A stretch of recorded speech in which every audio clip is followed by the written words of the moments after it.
Salam sejahtera untuk kita semua. Saudara, hari ini kita akan membahas, kita akan mendengarkan firman Tuhan yang terdapat di dalam kitab Imamat pasal 13 dan 14 tentang penyakit kusta dan pentahirannya. Mari terlebih dahulu kita berdoa. Bapa kami yang baik, terima kasih buat waktu yang Tuhan berikan kami boleh belajar mendengarkan firman Tuhan. Tolong hamba-Mu dalam memberitakan, mengajarkan firman Tuhan, tolong kami semua. Bukakanlah rahasia firman-Mu Tuhan, sehingga firman Tuhan berakar, bertumbuh, dan berbuah dalam kehidupan kami. Dalam nama Tuhan Yesus kami berdoa. Amin. Puji Tuhan. Saudara, penyakit kusta dan pentahirannya. Nah, kalau kita melihat etimologi dari kata penyakit ini, dalam terjemahan bahasa Ibrani ya, shorat, atau dalam terjemahan bahasa Yunani, lepros, ya, atau mungkin saat ini penyakit ini dikenal dengan penyakit lepra. Saudara perhatikan ya, kira-kira gambaran orang yang terkena penyakit ini ya, ya dia akan seperti ini ya. Pertama mungkin hanya gatal-gatal, timbul panu, ya daging liar yang tumbuh dan lama-lama bisa menghilangkan sebagian dari daging tersebut. Ya, kalau di tangan, tangan bisa hilang, kaki dan lain sebagainya, saudara. Kira-kira begini model penyakit kusta. Nah, saudara, saudara, saya tidak baca, saya mendorong saudara sebelum mendengarkan penjelasan ini sudah terlebih dahulu saudara membaca kitab Imamat pasal 13 dan 14 ya. Jadi kalau saudara baca, saudara akan lihat ya, ciri-ciri penyakit ini punya jenis bengkak-bengkak, bintil-bintil panau, ada daging liar ya, ada bar atau cacar, lecur ya, radang, kudis pada kepala, kudis pada janggut, saudara, yang awalnya bermulanya seperti itu, tapi munculnya nanti ke depan kemudian yang seperti tadi yang saya jelaskan. Ada kurap dan botak, tetapi kalau hanya kurap dan botak itu bukan kusta, itu sudah dinyatakan tahir, saudara. Kenapa? Karena ini belum kusta, saudara ya. Tapi kalau kurap botaknya timbul yang seperti ini dalam penjelasan ini, maka dia akan disebut dengan penyakit kusta, saudara. Nah, saudara, orang yang mengalami penyakit ini, ya mereka punya punya resiko tersendiri, saudara, dan ini sangat fatal sekali pada saat itu ya. Ayat 45 dikatakan bahwa mereka harus berpakaian cabik-cabik, rambutnya harus terurai seperti orang gila, saudara ya, harus menutup mukanya, harus berseru-seru ya, najis, najis, najis ya, harus kasih tahu ya, najis ya, jangan sampai orang dekati. Mereka harus tinggal terasing ya, terbuang dari keluarga dan masyarakat. Artinya mereka punya beban fisik maupun psikis ya, moral. Ya, saudara ingat zaman COVID-19 waktu mulai muncul ya, kita takut bersentuhan, ketemu dengan orang yang terjangkit ya. Mungkin itu baru COVID, saudara ya. Ini bayangkan dengan seperti ini ya, COVID mungkin bagian tubuh kita, imun kita hilang, tetapi kita masih normal ya, masih baik keadaan fisik tubuh, tapi ini hancur, saudara ya. Sehingga ini satu kondisi yang fatal ya. Kalau ini mungkin kalau ada saat itu orang kaya, Anda punya jabatan, punya segalanya, Anda terjangkit penyakit ini, hilang harapan, hancur, habislah hidup kita, saudara. Ya, ini kira-kira gambaran tentang penyakit ini. Nah, saudara, bagaimana penanganan penyakit ini? Penyakit ini harus dibawa kepada imam. Imam harus memeriksanya dengan begitu teliti dan menentukan, memvonis apakah ini penyakit kusta atau bukan. Lalu kalau sudah dalam masa pentahiran atau dinyatakan sembuh, saudara, maka orang tersebut ya harus membawa 2 ekor burung, kayu aras, kain kirmisi, dan hisop, saudara. Ya, lalu salah satu burung ini disembeli, dimasukkan ke dalam air di dalam belanga tanah, saudara. Lalu selain itu seluruh barang ini dimasukkan ke dalam air tersebut ya, satu burung dan sisa barang-barang ini dimasukkan ke dalam gabungan air dan darah burung yang pertama, saudara. Ya, lalu imam memercikkan 7 kali kepada orang yang kena tersebut, saudara. Dan nanti orang tersebut setelah selesai ini harus mandi, cuci pakaian, ya, beres-beres, saudara. Dan dia boleh kembali ke dalam masyarakat, tetapi harus dikarantina 7 hari. Setelah 7 hari, hari ke-8, saudara, apa yang dilakukan? Maka dia harus melakukan korban-korban, saudara. Ada begitu banyak korban. Nanti saya akan jelaskan dari darah korban tersebut, ya mereka harus imam harus membubuhkan ya, darah tersebut pada bagian kepala, kuping, tangan, dan kaki. Kira-kira begini tata cara pentahirannya.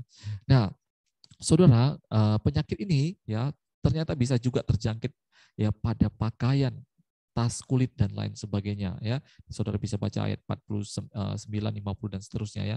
Bagaimana ciri-ciri yang terkena kepada pakaian. Lalu juga bisa terjangkit pada rumah ya.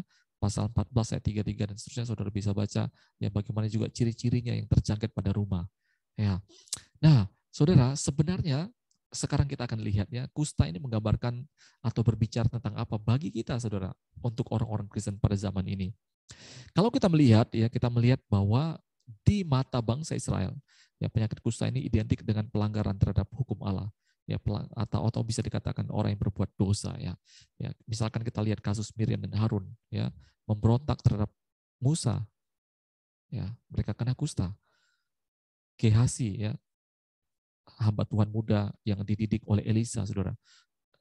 Saudara ingat kasus Panglima Naaman yang disembuhkan oleh Elisa ya, dia ingin menyerahkan hartanya tapi Elisa menolaknya, tetapi anak buahnya ya, hamba Tuhan muda yang dilatih oleh Elisa ya, wah dia korupsi, saudara.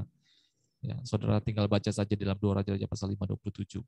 Ya, cara pemerintahan Raja Azar yang tidak berkenan kepada Tuhan ya juga mendatangkan penyakit kusta. Ya, kira-kira saudara dari data-data ini kita bisa melihat bahwa penyakit kusta ini datang karena sepertinya ya orang-orang tersebut melakukan pelanggaran terhadap perintah-perintah Allah atau melakukan satu kejahatan atau dosa. Ya, kusta sama dengan dosa. Nah, saudara, kusta identik dengan dosa. Itu sebabnya penyakit ini harusnya, namanya penyakit, ya harusnya dibawa ke dokter. Tapi anehnya penyakit ini justru harus diperiksa oleh imam, saudara. Nah, karena itu kita akan melihat kesimpulan dan pelajaran apa yang bisa kita ambil dari pelajaran penyakit kusta ini, saudara. Yang pertama, saudara, penyakit kulit atau penyakit kusta ini, ya adalah penyakit yang biasanya dianggap oleh manusia sepele. Karena apa? Gatal-gatal gitu, saudara ya. Ngapain kita periksa ke dokter dan lain sebagainya. Kita biarin saja. Ya. Tapi kadang-kadang gara-gara yang sedikit itu lama-lama jadi tumor, ganas, atau apapun yang kita tidak tahu, saudara. Demikian juga dosa. Habel waktu membunuh. Kain waktu membunuh Habel. Ya. Belum langsung bunuh, tapi mulai dari hal yang kecil. Iri hati. Nah, karena itu firman Tuhan berkata, saudara, Matius 5:27, kamu telah mendengar firman, jangan berzina. Tetapi aku berkata kepadamu, setiap orang yang memandang perempuan serta menginginkannya, sudah berzina dengan dia di dalam hatinya. Saudara lihat ya, zina itu datang dari mana? Dari hanya menginginkan di dalam hati. Ya, dari hal kecil. Karena itu ayat 29 berkata, kalau matamu menyesatkan, cungkil. 30. Kalau tanganmu yang menyesatkan, penggal. Saudara ya, jangan pelihara yang model seperti itu. Kalau sudah mulai kelihatan, saudara cepat-cepat selesaikan. Jangan sampai nanti ya menjadi sesuatu yang Anda tidak bisa sanggup lepaskan dan menghancurkan hidupmu, saudara. Yakobus 1:14 juga berkata, tetapi tiap-tiap orang dicobai oleh keinginannya sendiri. Karena ia diseret dan dipikat olehnya. Dan apabila keinginan itu telah dibuahi, ia melahirkan dosa. Dan apabila dosa itu sudah matang, ia melahirkan maut. Ya, saudara lihat, keinginannya ya mendatangkan maut. Hanya dari hal kecil keinginan. Saya waktu mempelajari ini saya mulai ya melihat diri saya sendiri. Ada begitu banyak mungkin keinginan yang tidak selaras dengan firman Tuhan. Ya, oh Tuhan ampuni. Ya, sepertinya tidak masalah waktu dimulai dengan keinginan itu, saudara, tapi ujung-ujungnya ya berakhir pada maut, saudara. Ya, karena itu Yesaya 30:13 menyatakan bahwa dosa itu seperti pecahan tembok yang mau jatuh tersebut keluar pada tembok yang tinggi, yang kehancurannya datang tiba-tiba dalam sekejap mata dan lain-lain sebagainya. Saudara, dari hal kecil, tapi kalau sudah mengakar, membuahi, hancurnya, menghancurkan, saudara. Ya, tembok-tembok pertahanan pun bisa dihancurkan, saudara. Ya, begitu rusak sekali. Ya. Saudara, bagaimana sikap kita terhadap dosa? Ya, tadi saya sudah jelaskan ya, orang yang punya dosa, mereka harus ya pakaiannya cabik-cabik, rambutnya terurai seperti orang gila, bilang najis-najis ya, harus terasing dari masyarakat ini. Begitu sakit sekali, saudara. Begitulah harusnya kita, saudara. Waktu kita mulai punya seperti ini ya, Mazmur 38:19, aku mengaku kesalahanku, aku cemas karena dosaku. Ya, gambaran tentang berkabung, ya, cabik-cabik, berpakaian gabung, itu seperti seorang yang sedang meratapi kematian seseorang. Begitulah harusnya kalau kita sedang mengalami hal yang demikian, saudara. Ratapi, oh Tuhan, kenapa ini ada dosa yang seperti ini? Kenapa ada keinginan-keinginan yang muncul seperti ini? Cepat ratapi, saudara. Ya. Amsal 28:13, siapa menyembunyikan pelanggaran tidak akan beruntung, tapi siapa mengakuinya dan meninggalkannya akan disayangi. Begitu juga, saudara. Karena ya ini harus diasingkan, ya kalau gitu jangan coba-coba bergaul dengan orang yang harus diasingkan, jangan sampai kita terjangkit ya. Karena itu Firman Tuhan berkata, jangan sesat, pergaulan buruk merusak kebiasaan yang baik. Kadang-kadang kita, gampanglah pacaran dengan tidak seiman dan saya akan menangkan. Atau ada hal-hal lain yang saudara, ya dalam pekerjaan bisnis, nggak apa-apa sikit-sikit, saudara. Jangan coba-coba, saudara. Ya, sudah tahu itu harus diasingkan, kita malah mendekat. Ya, bahkan kita sendiri yang sudah diasingkan, kita merasa mungkin kita sudah mulai sembuh ya. 1 minggu sembuh, 1 bulan, 1 tahun sembuh, saudara ya. 2 Korintus 13:5. Ujilah dirimu sendiri apakah kamu tetap tegak di dalam iman. Selidikilah. Apakah kamu tidak yakin akan dirimu bahwa Kristus Yesus ada dalam diri kamu? Ya, kita uji, saudara ya. Kalau kita baru meninggalkan satu tabiat dosa segala macam, jangan buru-buru, saudara ya. Saudara harus bertekun, uji dulu, saudara. Jangan sampai saudara coba-coba menggabungkan diri, saudara, mengambil sesuatu yang kudus, ya, mau dekati orang-orang dan lain sebagainya, saudara. Akhirnya penyakit itu jangkit pada orang lain, saudara. Dosa itu, saudara. Saudara masih terikat dengan berbagai dosa. Saudara mungkin mulai pacaran dengan orang seiman. Saudara merusakkan mereka, saudara. Ya. Saudara ya punya hati yang tidak beres. Saudara mulai bekerja dengan orang lain. Saudara campur baur. Punya pikiran yang tidak baik. Di dalam berjemaat, saudara punya pikiran yang tidak sesuai firman Tuhan. Saudara masuk di situ. Saudara mulai mencemarkan ya iri hati saudara, kepahitan saudara dan lain sebagainya.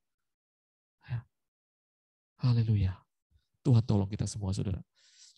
Yang kedua yang kita bisa pelajari, ya, penyakit ini pemeriksaannya, penanganannya hanya melalui imam, saudara. Ya, saudara kita tahu bahwa imam besar kita adalah Yesus. Ya, dosa itu hanya bisa diselesaikan oleh Yesus. Karena itu, saudara, saya selalu ingatkan kepada jemaat, kepada anak di growing class kami yang kami muridkan. Kalau Anda jatuh, berbuat dosa, jangan tinggalkan Tuhan. Jangan lari dari komunitas. Jangan pergi. Anda butuh komunitas seiman. Anda butuh Tuhan Yesus. Anda butuh semakin dekat dengan Tuhan. Jangan semakin jauh, Anda akan terhilang, saudara. Ya. Bangsa Israel dipilih sebagai kerajaan imam, bangsa yang kudus. Fungsinya apa? Untuk melayani bangsa-bangsa lain, menjadi wakil Allah, representatifnya Allah, supaya orang bisa dimenangkan, saudara, bisa melihat Tuhannya Allah Israel, bisa berpaling kepada Tuhan. Nah, kita sebagai imamat rajani, sehingga kita juga adalah sebagai imam-imam yang juga harus memeriksa penyakit-penyakit yang seperti ini, saudara. Itu tugas Anda dan saya, ya, membantu orang lain, mendidik mereka, ya, merawat mereka, membantu mereka untuk keluar dari setiap penyakit-penyakit yang seperti ini, saudara.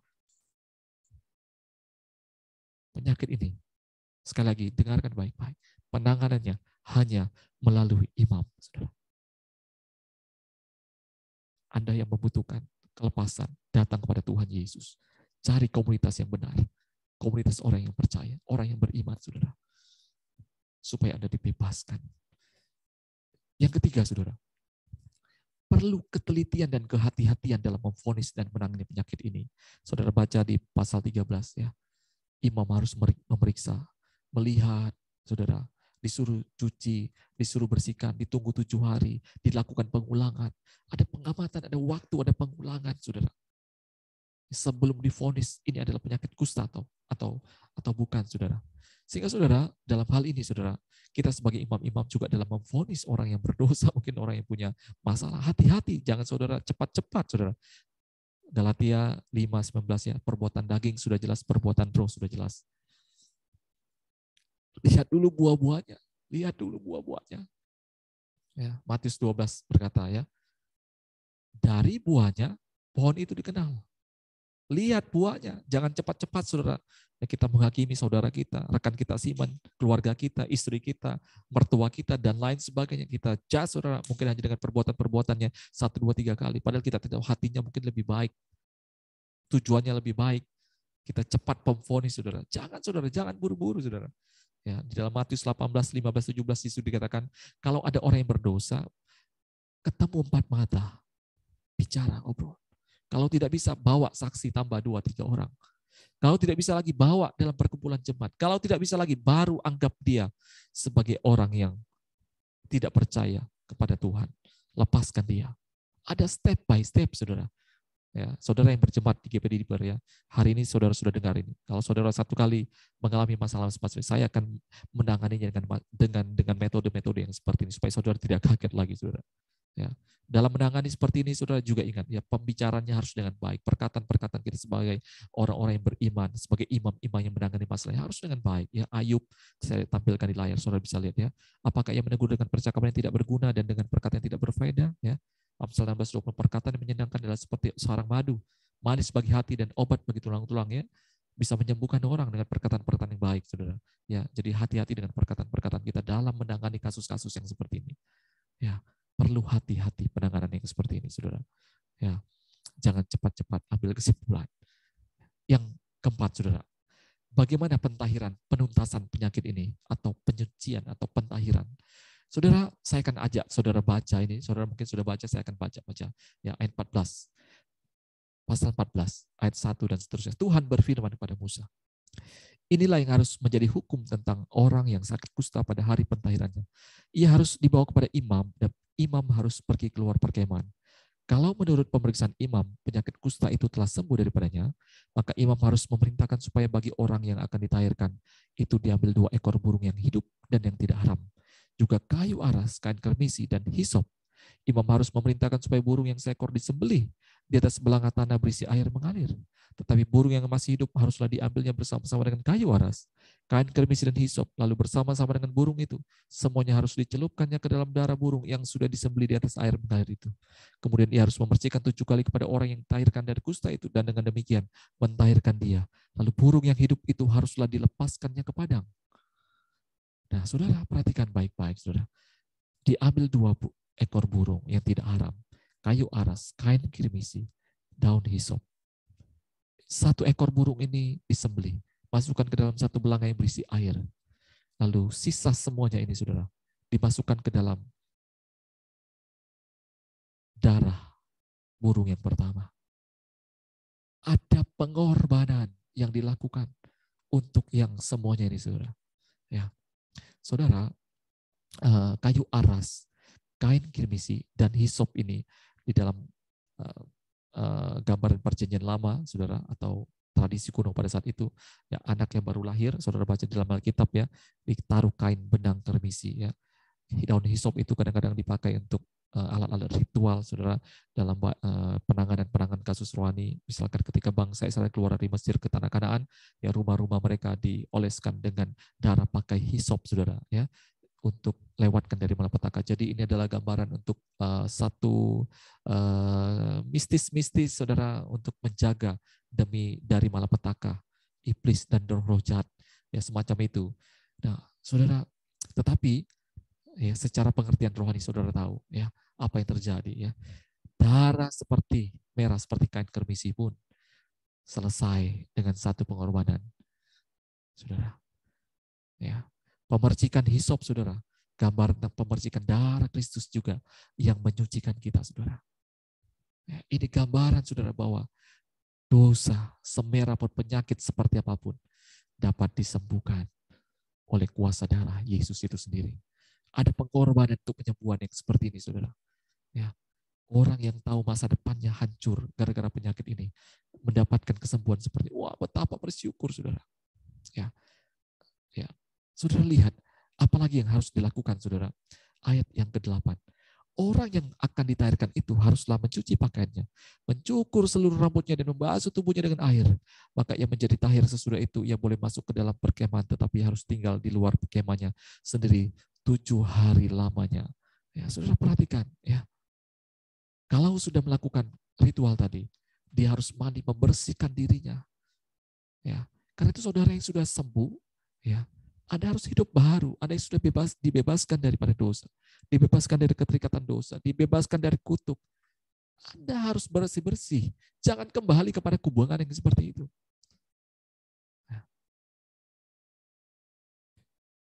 Hidup dalam hidup yang baru. Ayat 10, saudara.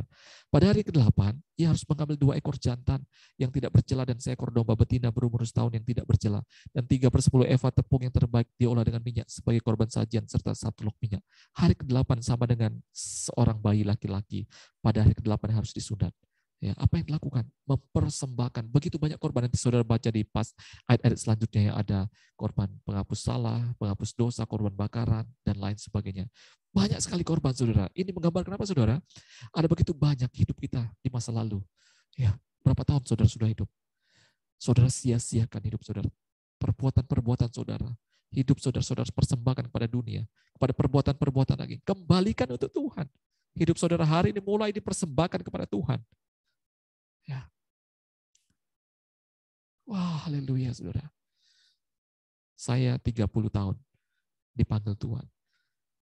Saya pikir 30 tahun saya sudah sia-sia Tuhan. Berapa lagi usia saya Tuhan? 1 tahun, 2 tahun, 3 tahun. Apakah saya bisa membalas kebaikan Tuhan? Tetapi orang yang menyadari karena sudah diubahkan hidupnya dari satu kutuk, dari satu penyakit yang mengganaskan ini seperti ini. Dia akan mempersembahkan hidupnya kepada Tuhan, saudara. Setelah itu apa lagi, saudara? Ayat 13. Ayat langsung saja, ayat 17. Dari minyak selebihnya imam harus membuih sedikit pada kuping telinga kanan orang itu, pada ibu jari tangan kanannya dan pada ibu jari kaki kanannya, di tempat di mana darah tebusan salah dibubuhkan. Dan apa yang tinggal dari minyak itu haruslah dibubuhnya pada kepala orang yang akan ditahirkan. Dengan demikian imam mengadakan pendamaian bagi orang itu di hadapan Tuhan. Saudara lihat yang terakhir, pengorbanan yang terakhir, darah yang terakhir, ya sisa apa yang dikorbankan tersebut ya dioleskan pada telinga kanan, ibu jari kanan, saudara, kaki, ibu jari kaki kanan, kepala. Gambaran tebusan salah, saudara. Masa lalu kita mungkin, saudara, telinga pendengaran kita tidak arahkan pada firman Tuhan. Tangan kita, perbuatan-perbuatan kita tidak arahkan pada perbuatan-perbuatan yang benar. Kaki kita bukan kita langkahkan untuk pekerjaan-pekerjaan Tuhan. Bahkan kepala kita tidak kita isi dengan kebenaran firman Tuhan. Maka hari ini, ketika saudara sudah ditahirkan, mulai ubahkan isi, daur ulang itu dengan yang harus sesungguhnya, saudara. Isi kepala saudara dengan firman Tuhan. Kerjakan tanganmu, kerjakan pekerjaan-pekerjaan Tuhan. Telingamu, ya, dengarkan firman Tuhan sebanyak-banyak mungkin, saudara. Yang menjadi pendengar juga untuk orang-orang yang perlu diselamatkan. Kakimu langkahkan di dalam pekabaran-pekabaran Injil, dalam pelayan-pelayan pekerjaan Tuhan. Haleluya, haleluya, saudara. Inilah tujuan pentahiran dari penyakit kusta, saudara. Dan yang terakhir, saudara, kita lihat ya gambaran Tuhan Yesus dengan orang-orang yang pernah sakit kusta ya. Lukas 17, saudara. Ketika ia masuk ke suatu desa, datanglah 10 orang kusta menemui dia. Mereka tinggal berdiri agak jauh dan berteriak, Yesus Guru, kasihanilah kami. Orang yang punya penyakit kusta minta belas kasihan daripada Tuhan. Yesus sebagai imam besar agung, dia punya belas kasihan, dia sembuhkan, dia tolong. Itu juga yang harus kita lakukan, saudara. Ayat 14. Lalu Yesus memandang mereka dan berkata, pergilah, perlihatkanlah dirimu kepada imam-imam. Dan sementara mereka di tengah jalan, mereka menjadi tahir. Ya, mereka sembuh, saudara. Tapi apa yang terjadi? Ayat 15. Seorang dari mereka ketika melihat bahwa ia telah sembuh, kembali sambil memuliakan Allah dengan suara nyaring. Lalu tersungkur di depan kaki Yesus dan mengucap syukur kepadanya. Orang itu adalah seorang Samaria. 10 orang, tapi hanya 1 kembali. Memuliakan Allah, mengucap syukur. Lihat tadi di gambaran kitab Imamat pasal 14 tadi. Ya, dia bersyukur, berkorban, begitu banyak korban dilakukan. Ya, hidupnya kembali dipersembahkan kepada Tuhan. Ini yang dilakukan oleh orang yang menyadari hidupnya dipindahkan daripada sebuah kutuk, daripada sebuah keterikatan dosa, saudara. Ya, bagaimana dengan yang ke-9, saudara? Mereka lupa, karena itu Yesus berkata, ya, 18, tidak adakah di antara mereka yang kembali untuk memuliakan Allah selain daripada orang asing ini? Lalu ia berkata kepada orang itu, berdirilah dan pergilah, imanmu telah menyelamatkan engkau. Iman itu harus disertai dengan tindakan. Jangan cuma engkau percaya, oh dosaku sudah disembuhkan, tidak punya iman, saudara. Tidak ada perbuatan-perbuatan yang menyenangkan Tuhan, tidak ada perbuatan-perbuatan baik yang melayani Tuhan, yang berubah, buah-buah pertobatan tidak ada, buah-buah kasih tidak ada, buah-buah roh tidak ada, saudara. Iman tanpa perbuatan, hakikatnya mati, kosong, saudara. Yang terakhir dan yang paling terakhir, saudara. Ya, kusta menjangkit juga pakaian. Kusta juga menjangkit rumah, saudara. Ya. Apabila ayat 34, apabila kamu masuk ke tanah Kanaan yang akan dikuburikan kepadamu menjadi milikmu, dan aku mendatangkan tanda kusta, Tuhan yang mendatangkan tanda kusta ke sebuah rumah, saudara.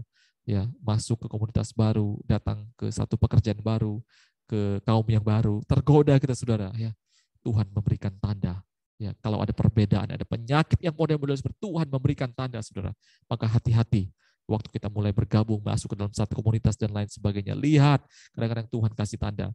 Jadi artinya saudara, apa yang kita gunakan, ya, apa yang kita pakai, apa yang kita pilih dalam kehidupan ini, itu kadang-kadang saudara bisa dilihat. Bagi imam, imam harusnya gampang melihat kehidupan seseorang itu terikat daripada perbuatan daging, keangkuhan hidup, dan lain sebagainya. Kelihatan saudara harusnya bagi seorang imam karena sering menyelidiki firman Tuhan. Nah, saudara kalau ingin peka, selidiki firman Tuhan supaya saudara tahu barang-barang yang saudara pilih itu, apakah barang-barang yang ada tanda kustanya atau tidak, saudara. Dan ada orang berkata, statement orang Kristen, Tuhan kan lihat hati, jangan pedulilah sama penampilan luarku, yang penting hatiku. Tidak bisa, saudara. Amsal 4:23 sangat jelas. Jagalah hatimu dengan segala kewaspadaan, karena dari situlah terpancar kehidupan. Apa yang kita pilih dalam kehidupan ini, ya apapun itu, saudara, itu muncul dari hati, saudara. Ya. Dosa itu bisa dilihat. Mungkin kau sudah memberhalkan rumahmu, pakaianmu, fashionmu, dan lain sebagainya. Dan kalau itu punya tanda kusta, saudara, cepat-cepat datang kepada imam agung itu. Untuk engkau disembuhkan, disucikan, ditahirkan, dan berubahlah hidupmu, saudara. Persembahkan hidupmu kepada Tuhan, seluruhnya, seutuhnya. Tuhan Yesus memberkati kita semua. Kita tundukkan kepala kita berdoa. Terima kasih Tuhan, buat firman Tuhan. Tuhan, kalau ada tanda-tanda penyakit ini dalam kehidupan kami, Tuhan, Engkau imam besar agung kami, tolong kami, sembuhkan kami. Sucikan kami, kuduskan kami, baharui kami Tuhan. Biar kami masuk dalam kehidupan yang baru, dalam komunitas yang baru. Beranikan kami Tuhan, mampukan kami dengan kekuatan Roh Kudus Tuhan. Pulihkan kami Tuhan, biar hidup kami mulai hari ini sepenuhnya, seutuhnya kami persembahkan bagimu. Di dalam nama Tuhan Yesus kami berdoa. Amin. Tuhan Yesus memberkati kita.